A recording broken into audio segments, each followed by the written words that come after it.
Bit of a mixed reaction with this vehicle.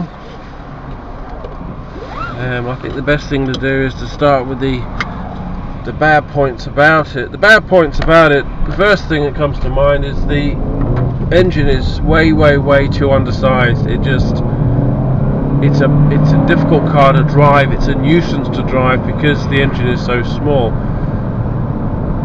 So if you're doing 60 miles an hour in this vehicle and you're in top gear, which is 5th gear on this vehicle, the car won't pull away at all.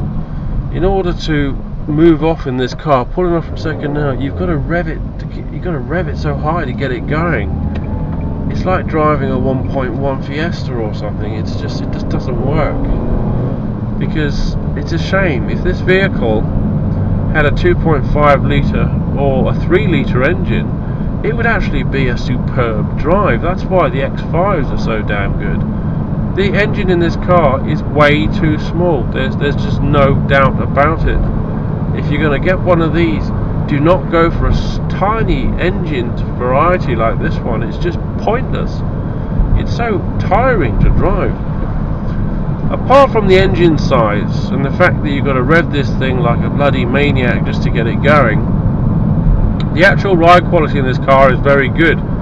It has quite a unique suspension system, and you do feel yourself sort of lifting up and going down rather like you would in a boat when you accelerate. The side view mirrors on this vehicle are very large, and that is much appreciated driving. You do get a very good idea of what's going on around you. The rear view is obstructed partially by a seatbelt hanging from the ceiling and a big fat wiper, and maybe the headrest could be a little bit more discreet, but there is plenty of vision there. The interior of the car is a bit bland by any means, but it's functional. It does everything that it says on the tin. The instrument cluster, very easy to read.